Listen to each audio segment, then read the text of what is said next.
From Lagos, Nigeria, this is News Central. I'm Felicity Ezewike. The top stories tonight. National Assembly approves state of emergency in Rivers State as retired Vice Admiral Ibokete Bass assumes office as administrator. Race for 2027 election gets underway as former Vice President Atiku Abubakar hints at historic coalition.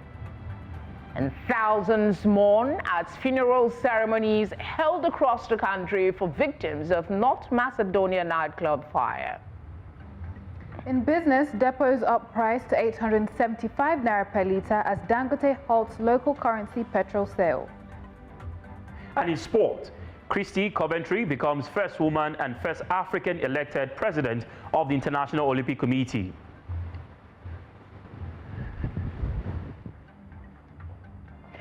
Details of these headlines and more shortly.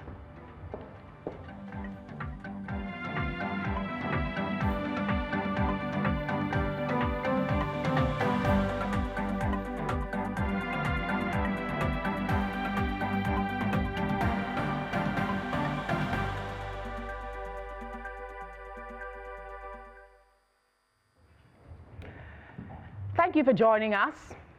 We begin tonight with the continuing coverage of the emergency rule in Rivers State. The Senate has approved President Bola Tinubu's proclamation of a state of emergency in the state following deliberations during a closed-door session. The approval grants the president the authority to enforce emergency measures in the crisis-hit state while also paving the way for mediation efforts to restore peace. Upon returning from the closed-door session, Senate President Godswill Akpabio announced the Senate's decision to approve President Tinubu's request for a state of emergency in Rivers State. The enforcement of emergency measures, according to the Senate, will be subject to review at any time, but no later than 6 months.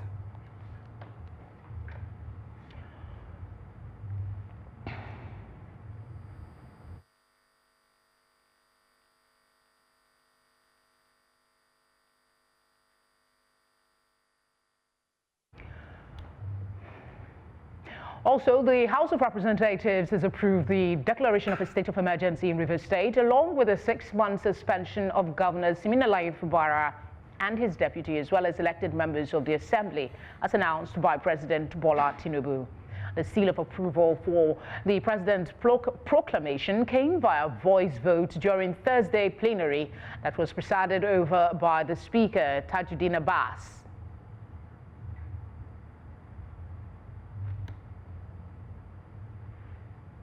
Before I put the question, I want the House to note that today's plenary is being attended by 243 members based on our attendance registers.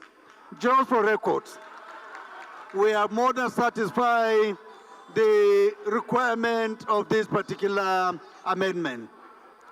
So, honorable colleagues, with your kind permission, I put the question. Those in support of this motion should say aye.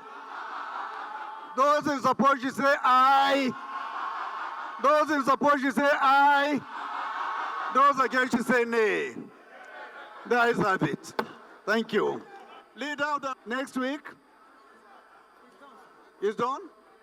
No, we only vote for adoption of the votes and procedures.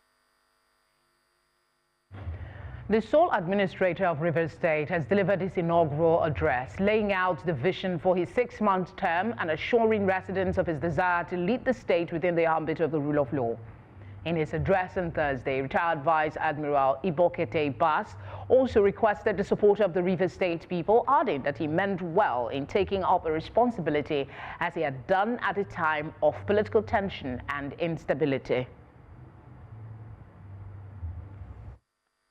Let me be clear. Under my leadership, civil liberties and fundamental human rights will be respected and protected. The rule of law will remain sacrosanct. However, those who seek to sabotage the social or economic stability of Rivers State and national infrastructure and institutions within the state, or who attempt to disrupt the peace for selfish and destructive ends, will find no tolerance for their actions. There will be no room for lawlessness. no space for violence, and no patience for actions that threaten our collective well-being. We will not act arbitrarily, but neither will we hesitate to enforce the law where necessary. Let no one be in doubt. We will uphold justice and fairness, but we will also ensure that civil order prevails. In the coming days, we will move with deliberate speed to articulate a pragmatic roadmap for the next 6 months to ensure that every government bureaucracy, our objective will be clear: to restore normalcy, to rebuild public trust, and to lay the groundwork for a stronger and more resilient, democratically governed Rivers State. In a related development, a coalition of opposition political leaders have hinted at a political measure ahead of 2027 general elections, while strongly opposing the declaration of a state of emergency in Rivers State. The political leaders include former Vice President Atiku Abubakar, former Governor of Kaduna State Nasir El-Rufai, former Secretary to the Government of the Federation Babachir Lawal, and some Labour Party leaders. New Central's correspondent Amadine Uyi has more. It was a reaction to the declaration of a state of emergency by political stakeholders called from the different opposition political parties in the country. Many of them qualified to be regarded as the nation's political elite. Howbeit, from several opposition political parties, have described the action by the president as unconstitutional. This action is not only unlawful, but also a clear subversion of democracy and imposition of autocratic federal control over a duly elected state government. Former chieftain of the All Progressives Congress and former governor of Kaduna State Nasir El-Rufai says previous actions by past governments have not been able to stand the test of the judiciary, thus setting a precedent which runs contrary to the proclamation by the president. 2006, the Supreme Court of Nigeria gave a judgment clearly stating that even though by then Daria had been restored to office, but lashed the Obasanjo administration and said that under no circumstances would the emergency provisions in Section 305 be used to remove any elected official. No legislation or constitutional amendment has changed that, so that is the law. No one, no person or authority can remove an elected official, whether governor, deputy governor, or member of the legislature. The former vice president of the country, on behalf of those present, demanded an immediate reversal of the pronouncement by President Bola Tinubu.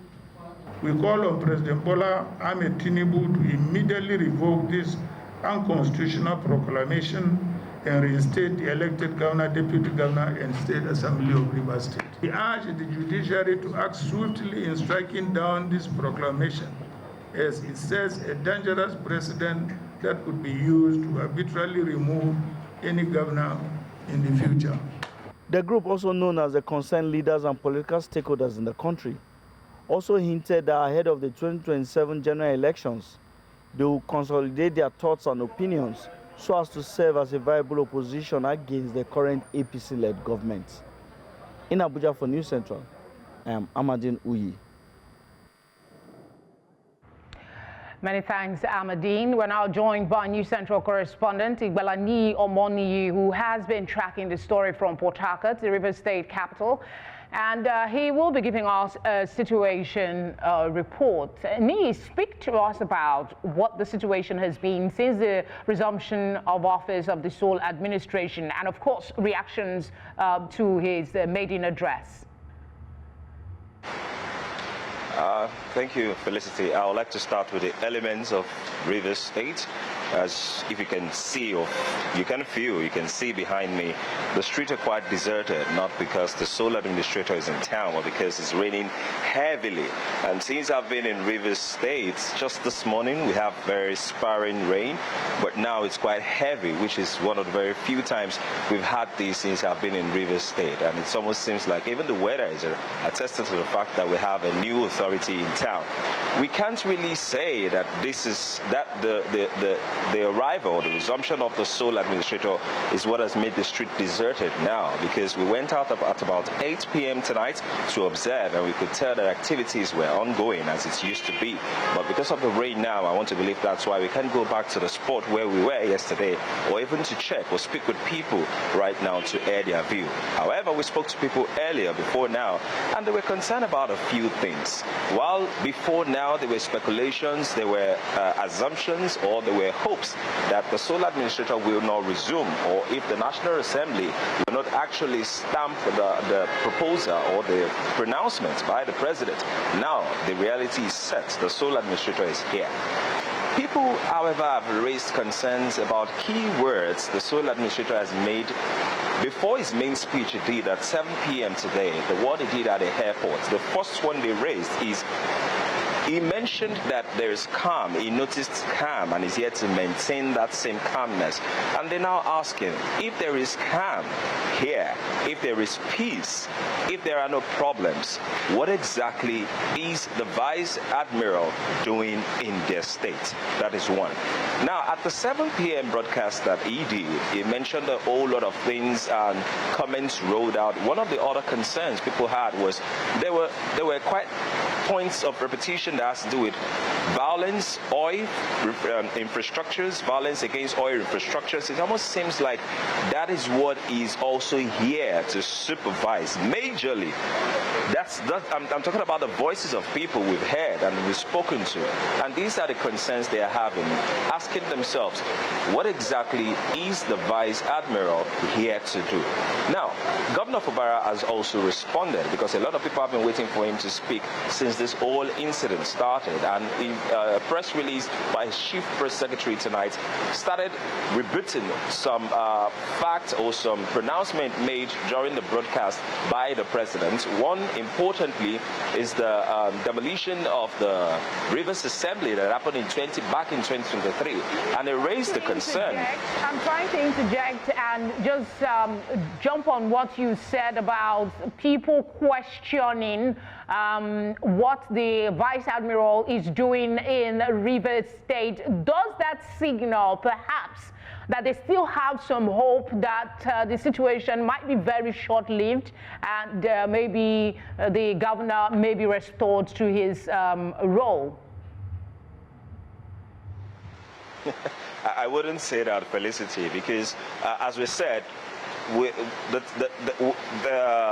the state was kind of living in a limbo and waiting for the sole administrator to arrive. And now that he has arrived, everyone was waiting for the comments that would come out of his mouth. And that would have set the atmosphere or set the tension that would occur afterwards. But from his broadcast message at 7 p.m. today, it didn't really spike a lot of people. And people are just like, oh, maybe there's nothing to do about it. Maybe there's no reason to why he's even here. It's just the executive arm trying to extend its own arm here in Rivers State and continue its dealing as usual. But one thing, as I said earlier, they are wary of is what actions will come after this press briefing is done. Are there going to be restrictions? Are there going to be curfews? Are there going to be some modalities as regards the state of emergency that will affect people's day-to-day activity? Because at the end of the day, like someone said, a respondent said, he said whether Fubara is impeached, suspended or not, Fubara is made, Governor Fubara is made, and he's going to live his life the way he can because he has the resources to do so. The decisions that will come out from the sole administrator and the resumption of office of the sole administrator will solely affect only one set of people, the common man and the people of Rivers State, and that should be the primary concern. But we're out of time for this conversation. Plenty of questions still as to the situation in Rivers State. Thank you for the update. I will now move over now. I will take some of your submission on people's reaction and put it to our next guest, Adewale Adebayo, the presidential candidate in 2023 of the Social Democratic Party, SDP. He joins me now for his take on the situation in Rivers State, as well as the race for 2027 and a possible merger of major parties, as hinted by the former Vice President Atiku Abubakar. Thank you very much for giving us your time. I don't know if you heard what my colleague was saying about how people were responding to the presence of the sole administrator in Rivers State. Let's start from there. And of course, what the National Assembly did earlier today by putting a stamp of approval on the president's state of emergency in Rivers State. Okay, thank you. Well, it's an unfortunate development for a democratic polity where politics became so toxic that elected representatives of the people had to be suspended. And now there is no legislative arm functioning, and there is no executive arm functioning under a democratic dispensation. What you have now is a consul from Abuja being put in charge of the Rivers State people like it was in colonial times. It's an unfortunate development, and it's a lesson to all regarding the fragility of democracy and why those who are custodians of it should not behave like their overlords. They should be very careful, knowing that democracy is quite fragile. All right, I want to stay a bit on the National Assembly's stamp of approval prior to, because they were supposed to make that decision the day before and then they moved it on to today. There were some speculation and expectation, and of course we had leaders who came out to encourage the National Assembly not to stamp approval, and then there were suggestions on the process that will lead to that approval being given to the state of emergency. No lawmaker, it seemed, you might correct me there if I'm wrong, spoke up about the concerns that has been filtering in the community about this decision by the federal government? First and foremost, we need to understand that sitting in front of cameras and addressing the media doesn't make anyone the leader particularly. You have to lead on the issues. And to lead on any issues, you have to have consultation with those who are involved, those who are affected.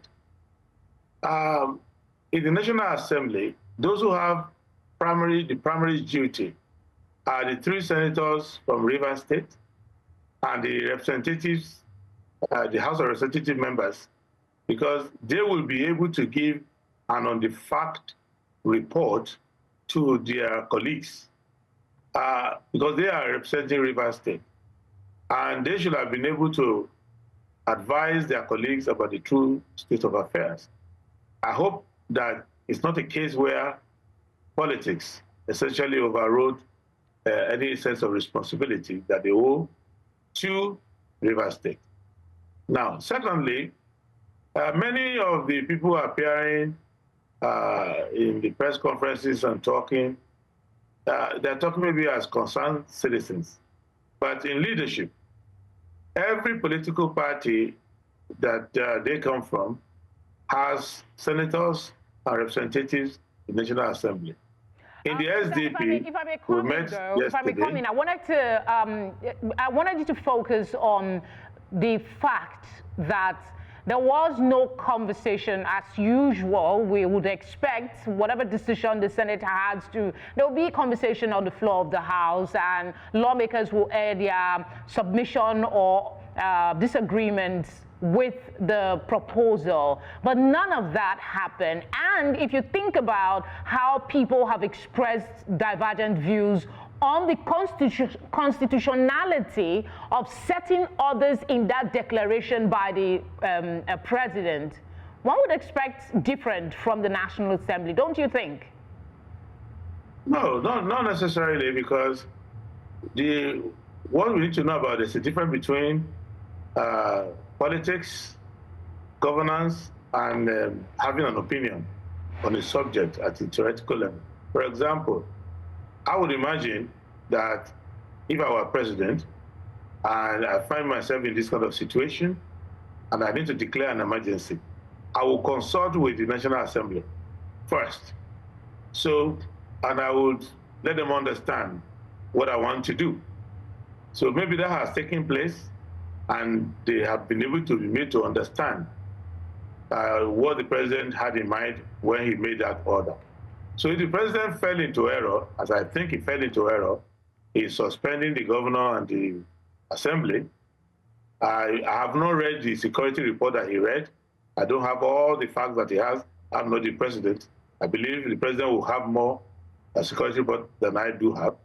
But looking at what we know in the public domain and my consultation with people from Rivers State and members of the Senate and the reps, I found out that they have certain information which they believe, rightly or wrongly, suggests that they needed to get rid of the actors. That is to say, though pipelines were being vandalized and all of that, but the real problem was that the dynamics between the governor and the House of Assembly would only lead to more crises on a daily basis. So they wanted to give both sides a pause, because I spoke to senators today before they cast their vote. I tried to talk to a few of them that I knew to say, don't vote for it. Ask the president for more explanation. And after they voted, I spoke to a number of them, those in my party and those outside. The overwhelming conclusion is that they believed that even the governor who is suspended is somehow into it and is relieved that he is being given time out to go and resolve his political problem. So they are looking at it from a political point of view, not a political point of view. Sorry, that's a curious submission that he might be relieved by, him being suspended from office. But again, you said this is politics. Before we leave the subject of Rivers State, I'd like you to speak quickly on the assurances by the sole administrator in his maiden address that civil liberties will be respected. And then the concerns about questions my colleague earlier talked about of people wondering if there is peace in the state, why are you here? Are those questions redundant, or opposition of people who think there might still be some glimmer that this situation is temporary? We have to wear our adult cap now and stop just joking around it. Number one, there is no peace where a House of Assembly is set on fire or demolished. There is no peace where a governor is trying to attend a session of the House of Assembly and is being locked out. There's no peace if you have to go to the Supreme Court all the way to know who is the member of your assembly and if pipelines are being busted here and there. What we need to do now is to let leaders be leaders. Governor Fubara is still the governor of the state. It's only that his writs are suspended. All he needs to do is take leadership and talk to the assembly people and work it out. This emergency situation can go away next week. All right. They need to go and find. While we wait for what happens in the coming days, let's quickly talk about the coalition and the timing of the announcement of a coalition of opposition political leaders hinting at a merger ahead of the 2027 elections. Just a wish, just a talk, because you will notice that today's conference is not a meeting of political parties. It's a meeting of politicians who like one another and who agree on the fact that Tinubu is such a terrible president. But that's not how you build an alliance. That's just, most Nigerians agree, from my own research, that the APC and President Tinubu are not doing too well. But it's not a question of alliance. What they are having there is just a committee of friends, because alliances are coming together on platforms. So if the aim is to have alliances, then the platforms have to start talking to one another. You will see the irony of it that the former vice president is from the PDP. He said that what the president did is not correct, but majority of the PDP senators and representatives voted for it. So the gentleman on the right side is from Labour, and majority of Labour senators and representatives voted for it. And in the SDP, we are reviewing because we are told our members not to vote for it. And when we get the vote, we'll see whether they comply with it. So I think that people should go back to their platform. Be a good PDP person if you're a PDP first. Be a good Labour person if you're a Labour first. be a good SDP person, if you're an SDP first, before you start talking of alliances. Because what matters is that Nigerian people want a strong challenge to the APC, and the only way you can get that strong challenge is for people to bury their ambition and try to have a common platform. If you don't have it, it's just grandstanding and it will be a waste of time. Mr. Adebayo, thank you very much for speaking with us. Thank you, and God bless Nigeria. The prestigious Rugby School, one of the United Kingdom's leading independent schools, is set to open its Nigerian branch in Eko Atlantic City, Lagos, with the first academic session beginning in September this year. The announcement was made at the school's official launch held at the Deputy British High Commissioner's residence in Ikoyi. My colleague Omolola Ololade was there. Education has been one of the strongest pillars of our relationship, and Rugby School Nigeria is yet another example of how we're working together to create opportunities, build excellence, and invest in the future. Renowned for its academic excellence, Rugby School, one of United Kingdom's leading independent schools, will debut in Nigeria in September this year. The management of Rugby Schools made this known at the official launch of its sister school in Nigeria at the residence of the Deputy British High Commissioner in Lagos, an event that has further strengthened the relationship between Nigeria and the UK. It's a very deep and long-lasting relationship. As we all know, there are many Nigerians who will go to the UK for university, but actually there are more than 10,000 Nigerians who go to primary and secondary school in the UK. So this is an incredible opportunity for some of those people actually to get the same level of education here in Nigeria. We have to be in Africa. If we have to be in Africa, it must be Nigeria. And you know, if it must be Nigeria, it's just got to be Lagos. These schools are not islands. We are better together. We are part of a team, a network.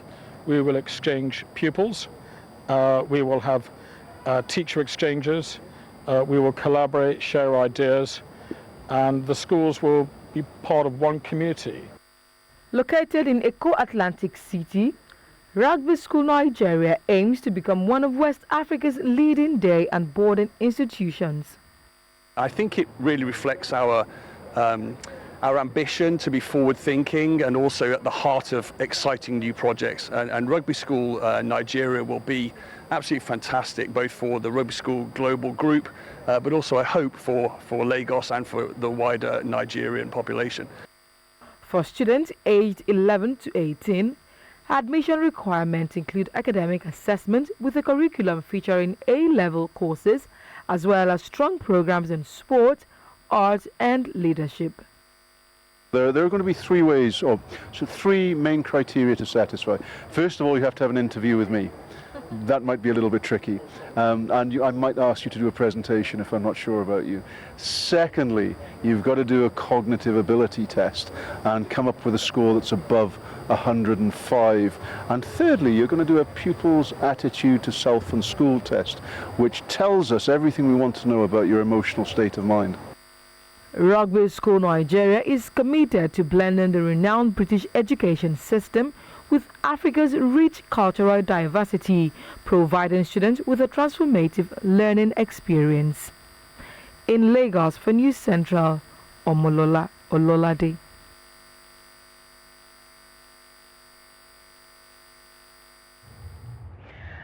Coming up, Katsina government empowers women with goat rearing initiative. We'll tell you about this in our special report. Stay with us.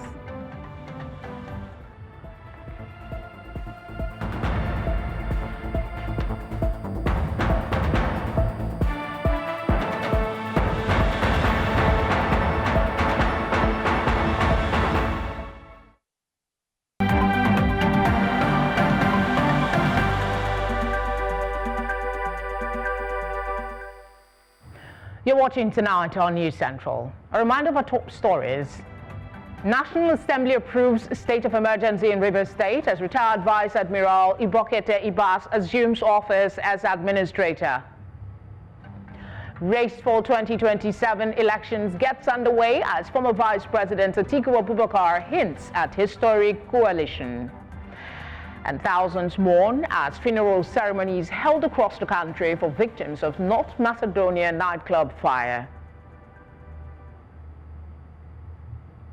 Glad you're still with us. Let's now tell you that Governor Diko Reddy's 5.7 billion naira goat-rearing initiative in Katsina State aimed to empower thousands of women by distributing 40,000 goats. But despite its lofty goals, beneficiaries like Nana Fatima, a widow with 9 children, face significant challenges. Our investigation reveals struggles with sick goats, unclear selection processes, and the burden of returning the same number of goats within a year. News Centre's Rukaya Aliyu Jibia reports.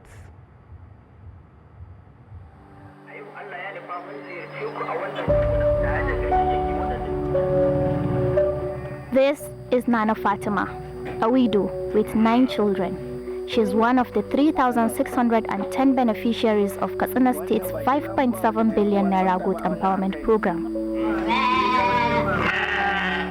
The government says it is a life-changing initiative from the shackles of poverty to economic independence and women inclusion. But for Nana and some other beneficiaries, it has turned into a struggle for survival. You can hear it breathing. It got really uncomfortable for it to poo. I said they should slaughter it, but I want to monitor the condition of the second goat. 2 of my goats are currently sick. I called the veterinarian. He will be here soon, but I don't know if I am still giving back 4 goats if any of them die. According to National Population Commission, 51% of Katsina population are women, with only about 20 to 30% of literate women, while the rest are either unemployed or facing abject poverty amidst rising insecurity in the state. Though, to many, the program sounds like a life-changing opportunity, but clearly shows misgivings full of cracks. The selection process remains shrouded in mystery. Politicizing every opportunity in government program has been making it unsuccessful. I heard of this from Mashi.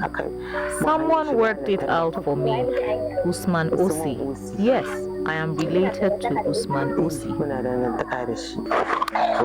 Osi, I am one of his relatives. I know Abubakar Sani. The questions are, how were these women selected? What is the criteria for selection? Imams of the 2 most recognized Islamic sects are members of the committee from the Izala and Arika. And then we have the councillor representing that vote. So this committee is SADLU's responsibility of selecting the beneficiaries. Launched in November last year, the KSDP aimed at empowering communities through grassroots development. But for many beneficiaries, the reality has fallen short of this mission. Even for those who receive the goods, the challenges are overwhelming. Many beneficiaries can barely feed themselves, let alone their livestock. And the pressure to return 4 goods to the government in just 1 year adds to their stress. And with sick goods dying, the burden only grows heavier. But the question is, in a 21st century society driven by technology, innovation, and digital economies, will an empowerment of 4 goods to 3,610 women be considered as the best use of 5.7 billion naira in empowering citizens, or do they deserve better? In fact, we have even started in some of the wards, training them, pulling them together, giving them the necessary what to do on goat rearing. Each goat distributed under this program cost the government 144,000 naira. Yet in local market, a goat of that size sells for just 30 to 40,000 naira. This staggering difference raises serious questions. It's not a scandal. What do you mean by a scandal? But many people have. Yeah, because they don't understand the whole concept of the program. We are trying to empower people. We are trying to make people viable. We are trying to make people to do something that will earn them livings. Analysts call it a misuse of public funds. arguing the money could have been used more effectively to address the root causes of poverty. Most of the beneficiaries, they normally came from the political parties' loyalists and the family and friend of political office holders. I call it so-called empowerment because the empowerment did not even touch the root cause. You know, when you look at the northern part of the country, like particularly northwest, we are the victims of banditry. Many people left their home. Many people are farmers, but now they cannot even go to their farms. Majority of people now becomes what we call IDPs, what internally displaced persons. It's a huge amount of money. If it can be used appropriately, I believe it will touch the lives of millions of Nigerians. Empowerment programs are only as good as their execution. Without proper planning, transparency, and follow-through, they risk doing more harm than good.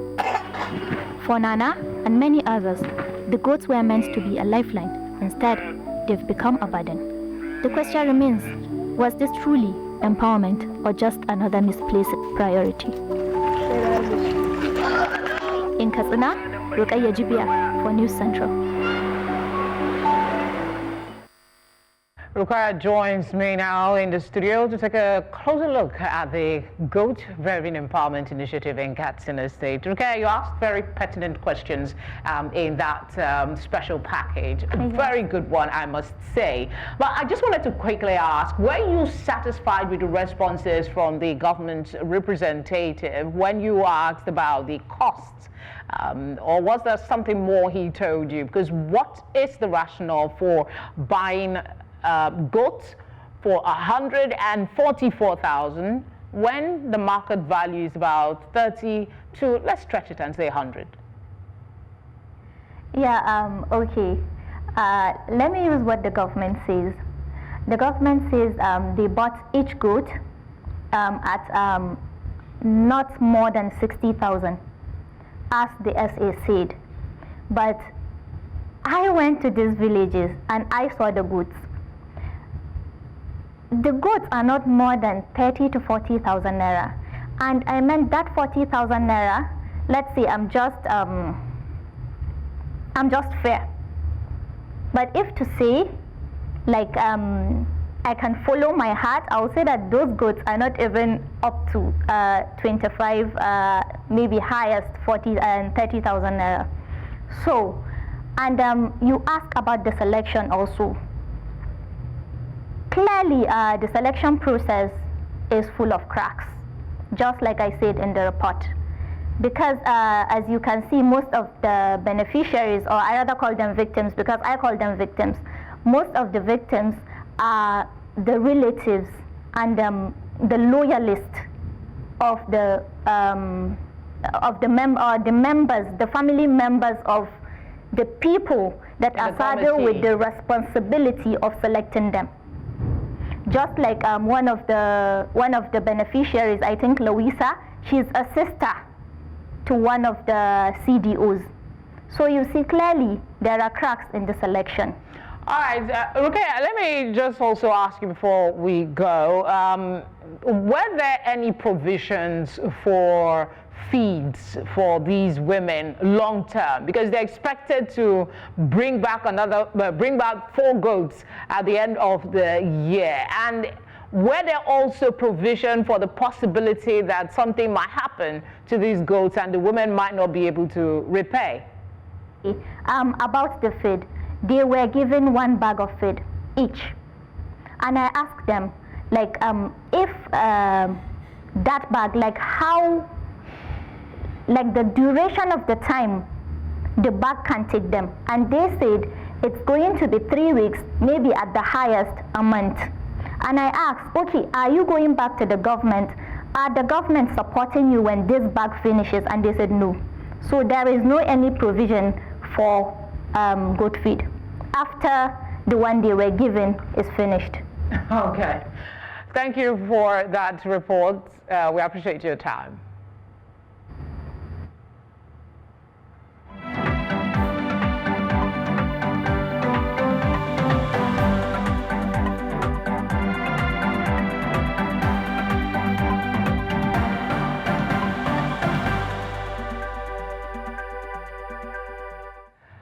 Let's go over to the foreign scene. Thousands of mourners on Thursday flocked to funerals in North Macedonia for the dozens of victims of last weekend's devastating nightclub fire. A March 16 blaze claimed 59 lives, mostly young people, including several members of the pop group DNA who were performing when flames engulfed the venue in the eastern town of Kokani.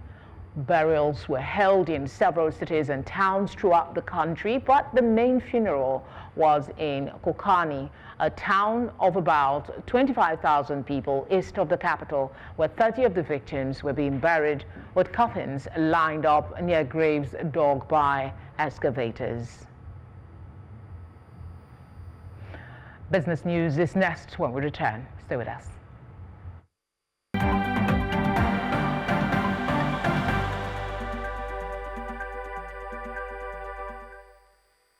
Joanna joins me now for some business update. What's going on in the Nigerian downstream sector, Joanna? Well, I mean, we can call it reactions to Dangote's announcement yesterday. Prices are already going up at the depots.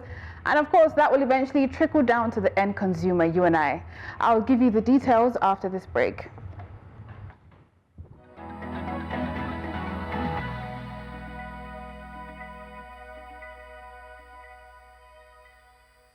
Business news in association with Money Master PSB, the easy way to master your money.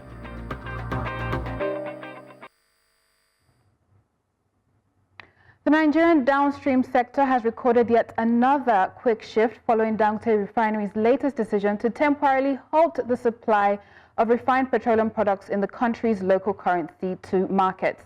This development has prompted a sharp increase in depot prices, with petrol now selling for 875 naira per litre, up from less than 850 naira per litre before the announcement. Data showed petrol price movement at loading depots at noon Thursday. That Parker depot increased its loading price to 875 naira per litre from 852 naira per litre sold earlier in the day. A New Central correspondent cited the pump price at MRS filling station quoted at 860 naira per litre on Thursday evening. And the Energy Commission of Nigeria has launched a new policy aimed at reducing electricity costs for industrial players while promoting energy efficiency and cleaner production technologies.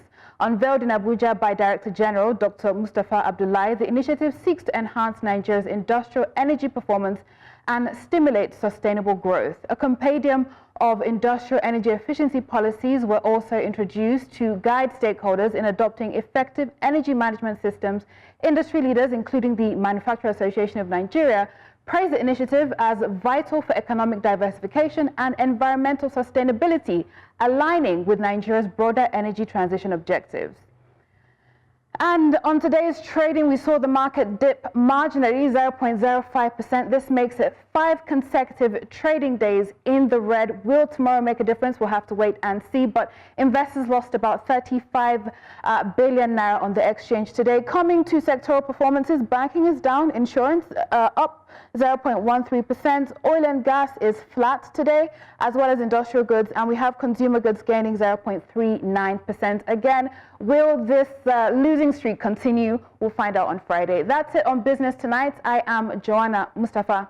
Tonight continues with Felicity.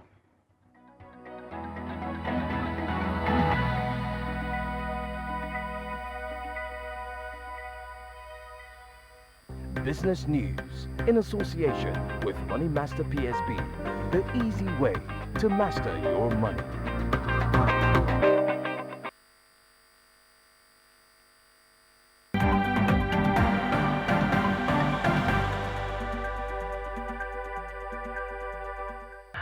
Favor is here for the latest sports update. Over to you now, Favor. All right, many more happening in the world of sport, especially in Africa after this timeout.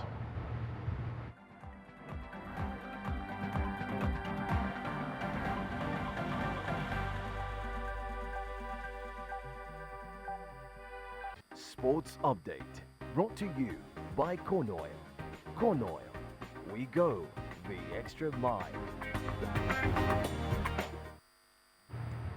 Zimbabwe's sports minister, Christy Coventry, has been elected as the 10th president of the International Olympic Committee, becoming the first woman and first African to hold the role.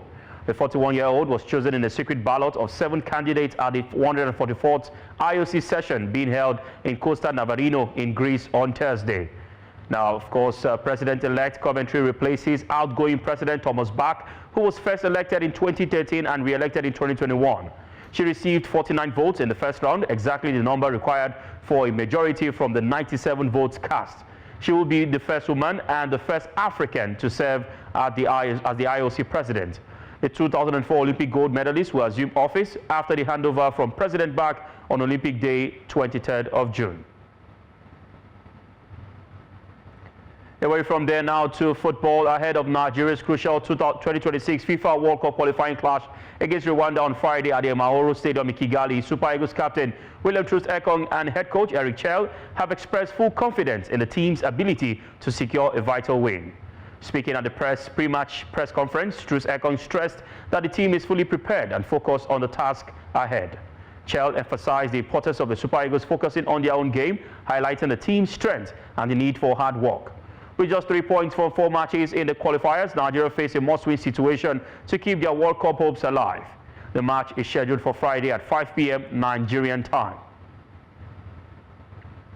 Meanwhile, Rwanda captain Dihad Bizimana has downplayed concerns over Nigeria's attacking threat ahead of the 2026 FIFA World Cup qualifier on Friday at the Amahoro Stadium in Kigali. While acknowledging Nigeria's reputation and strong squad, Bizimana emphasized that Rwanda is focused on their own game rather than being intimidated by their opponent's offensive power. Nigeria has yet to secure a victory over Rwanda in Kigali, with the last encounter at the Amahoro Stadium in 2006 ending in a 1-1 draw during the FIFA World Cup qualifier. This statistics adds extra intrigue to Friday's match as Rwanda aims to maintain their unbeaten record against the Super Eagles on home soil.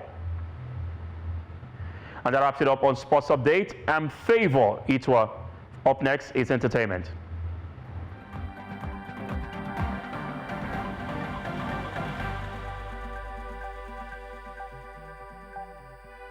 Sports Update, brought to you by Corn Oil. Corn Oil, we go the extra mile.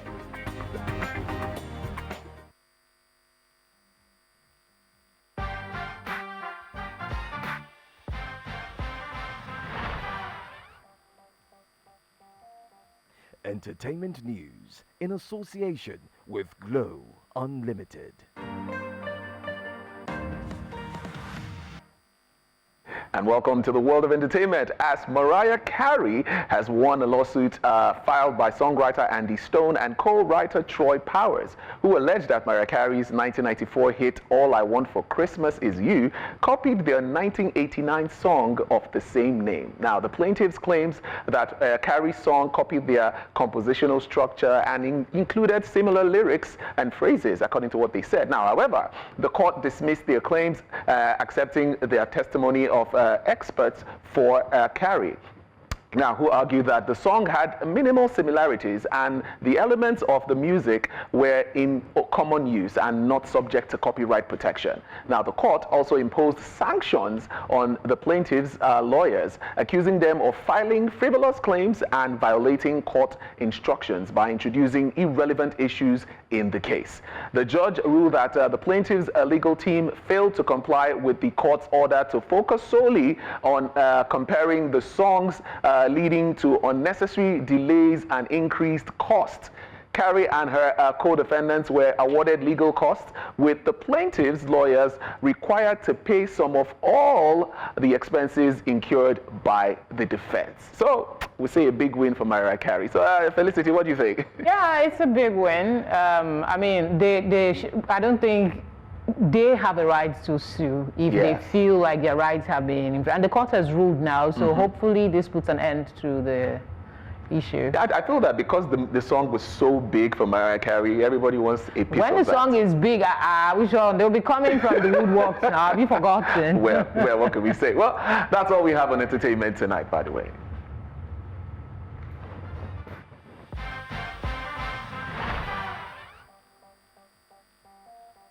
Entertainment news in association with Glow Unlimited.